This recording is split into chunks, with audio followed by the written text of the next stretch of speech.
Well, evening everyone. I've just returned from a wonderful trip in Iceland, and I thought I'd come and have a go at the barn owls. I'm back at the barn, as you can see. So yeah, I thought I'd come and have a go this evening. It's a lovely warm evening. Nothing's guaranteed, but I popped up here last night. And in my first blog, I said that this barn owl doesn't really show during the day, but it proved me wrong last night because it was on the wing around about 8:30. So I thought I'd come back this evening, have a go, and see what happens.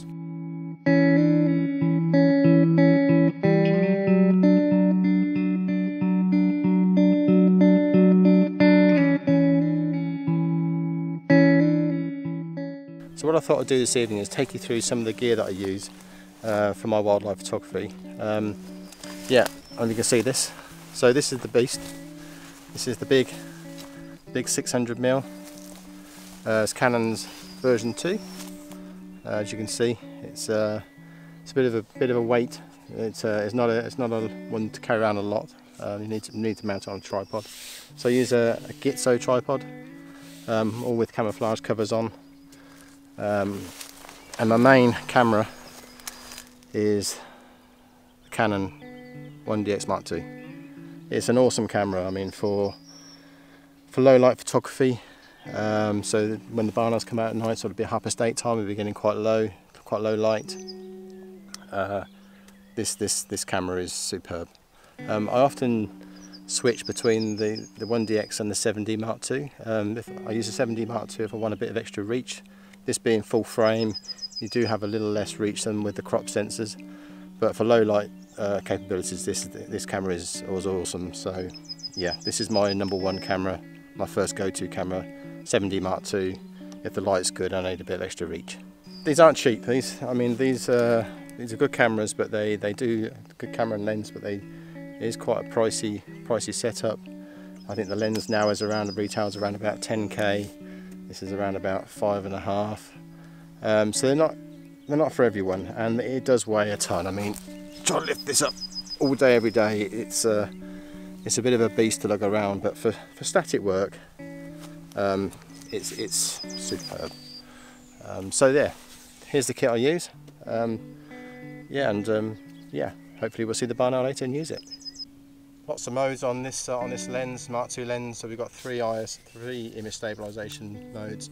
When I'm on a tripod, I always turn stabilization off, into the off position. You don't need it when you're on a tripod. I think if you've got stabilization on and it's on a tripod, it'll confuse it. So I always turn it off. And if I'm hand holding, which is quite rare with this bit of kit, I have it on, but I have it on mode 1. So that's my basic settings. Sometimes I use a preset, so the focus presets. So if I know it's going to appear in a certain distance, I will set the distance here, but I hardly ever use that. So 9 times out of 10, I'm mounted on a tripod and I've got the stabilizer off. So settings wise, so what I always do is always shoot in AI servo. So either one shot, which is for non-moving subjects. AI servo, this is a standard go-to for me. I always shoot in manual. So I'm always shooting in manual, and generally when I'm shooting barn owls at this time of night, I'm usually shooting wide open, so f4. I found that with birds in flight, the aperture doesn't really matter, so you can shoot wide open and get as much light as possible. ISO, now one thing about this camera is it's superb for high ISO. It has a lot of full frame cameras. They do have much better image quality at higher ISO settings. So for instance, last night I was at 10,000 shooting little owls. You've probably seen that on social media now, the pair in the hole in the tree. That was shot at 10,000 ISO, and you can hardly see any noise. But I generally start, for this, I'll start around about 3,200. I know roughly it's going to come out about 8:30 if it does, and the light's going to be quite low. So I'm wide open, and then I'll just adjust the shutter speed for the exposure that I want. So yeah, some people are shooting auto ISO. I don't tend to do that. I like to have a lot of control over what I'm shooting. So I have used auto ISO, but I find that I think auto ISO would automatically put a higher ISO in than I actually want. So I want to try and control that with the shutter speed. So I will adjust this as we go. Okay, so I've shown you around my kit. I've introduced you to my my gear. As I say, it's probably about 7:30 now, so I think it's time to put the kettle on and sit and wait, and hopefully the barn owl will show. If not, then we'll go home and try again another day. Okay, mad panic, but the barn owl is actually out on the wing now, so he's just flown. There he is, he's up there. I don't know if you can see him, he's just flying around the back. Let me take you out into this field. That's early, I never expected him to be out this early. You can see him. So he's obviously got young in the box. You can hear them calling when you get up close to the barn, but so he's obviously out hunting, trying to feed them. They must be getting quite big. So I'm gonna, he seems to have gone to ground somewhere. So he is about, that's good news. And the light is perfect at the moment, so yeah, I'm hopeful. If I see him again, we'll come back. So as the barn owl's obviously out and about at the moment, I've not seen him for a few minutes. He's gone up that way, so yeah, I'm going to hang around. I'm not going to bother putting the kettle on now. I think we might get a bit of action soon. Settings wise, I'm at f5.6 because there's still quite a lot of light. I'm down at ISO 1600 and I'm at 1000th of a second shutter speed. So, and for barn owls at this time of night, I tend to underexpose by about 2/3 of a stop to control those whites, because it's quite easy to blow the whites out and not be able to recover them in post-processing. So I tend to underexpose it a little bit to control the whites. This is, I have to say, this is the first time in 3 years I've seen this barn owl out regularly during the day. So he was out at the same time yesterday. He's actually out earlier tonight. So yeah, brilliant news. It looks like it could be an exciting evening. So hopefully we'll get some photos. If not, well, that's wildlife photography. I thought that was a barn owl. It's not. It's a crow. So yeah, I'm getting a bit jumpy now. So yeah, we'll come back. I've photographed barn owls so many times. I have thousands of images of barn owls, as you well know. But I can't help but get excited when I see them. They are the most magnificent bird to see flying. It's just something about how graceful they are. They're silent flyers, and no matter how often I see them, it's just yeah, it's just brilliant to see them. So yeah, hopefully we'll get some photos.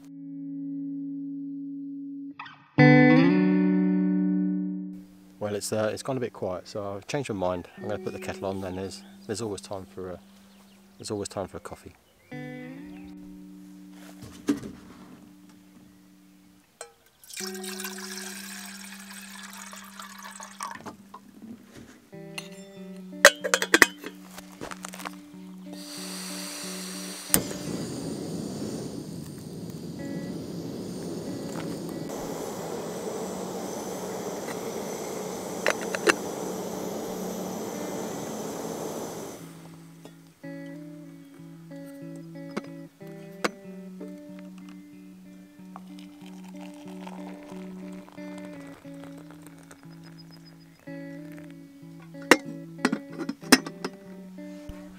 So the sun's gone down now. I had to put the jacket on. It's quite amazing how even this time of year how chilly it gets once the sun goes down. But yep, still drinking my coffee and still waiting. So yeah, there's still time. We'll see what happens. I think one of the biggest challenges in wildlife photography is the waiting and having the patience to wait around. So, but the wait is worth it once you get the shot. So.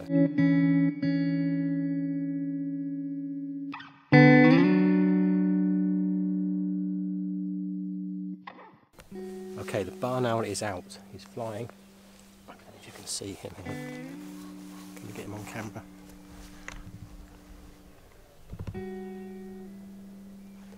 Can you see him flying over the back there?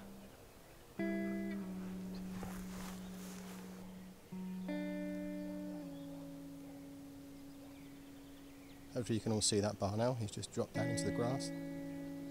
I'm going to try and get some images. So there he is again. He's just up now. So yeah, it's looking good.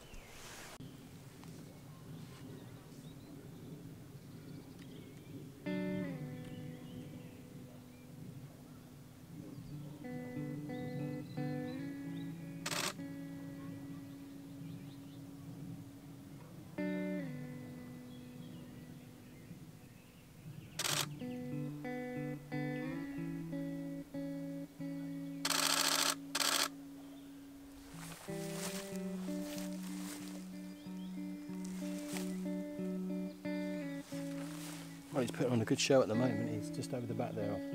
He's dived down on something. Hopefully he's caught. So let's see. I've got some nice shots, I think. He's back up again.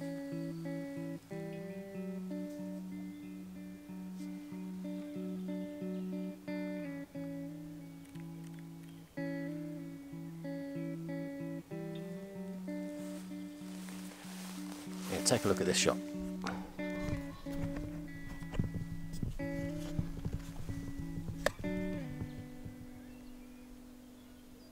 See that? Look at that, lovely wing position. What a bird. Amazing. Just love it. Absolutely love it. Okay, I've just seen the barn owl. He's gone down and he's caught something actually, but he's gone and he's flown through into the woodland, so I'm getting a bit confused now. I'm thinking that this could be a different barn owl hunting in this territory, different to the one that's in the barn. Now the ones in the barn are ringed. I know that because I photographed them before, but this one hasn't got a ring on it.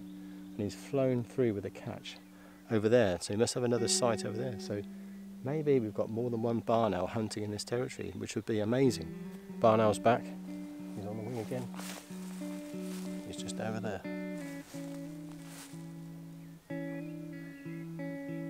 So I've just seen the barn owl again. He's about a quarter of a mile down that way, and he's just caught again. I've flown back through the trees to his obviously his nest site.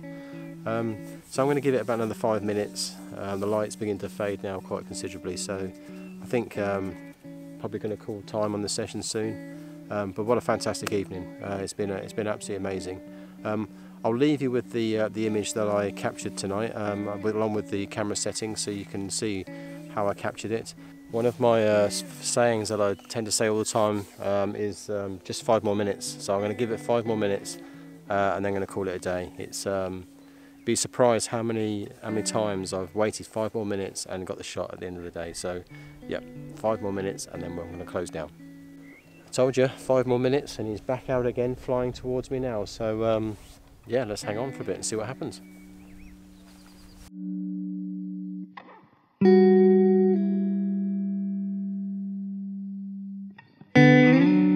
No, that's it. He's caught again, taking his food back to his nest again, so that's the 3rd time I've seen him catch this evening, so he's doing really well. So I'm going to call it a day. Thanks for watching. I really do appreciate all the support, both on YouTube. This is a new, as I said before, this is quite a new venture for me. Not something I find very easy, so, but hopefully I'm starting to enjoy it more. And tonight was a great session with the owls. Sorry, I keep turning around looking to see if I can see them. But yeah, thanks. Please do subscribe, as I say, and see you out there. Get out there and enjoy the wonderful wildlife around you. See you soon. Bye now.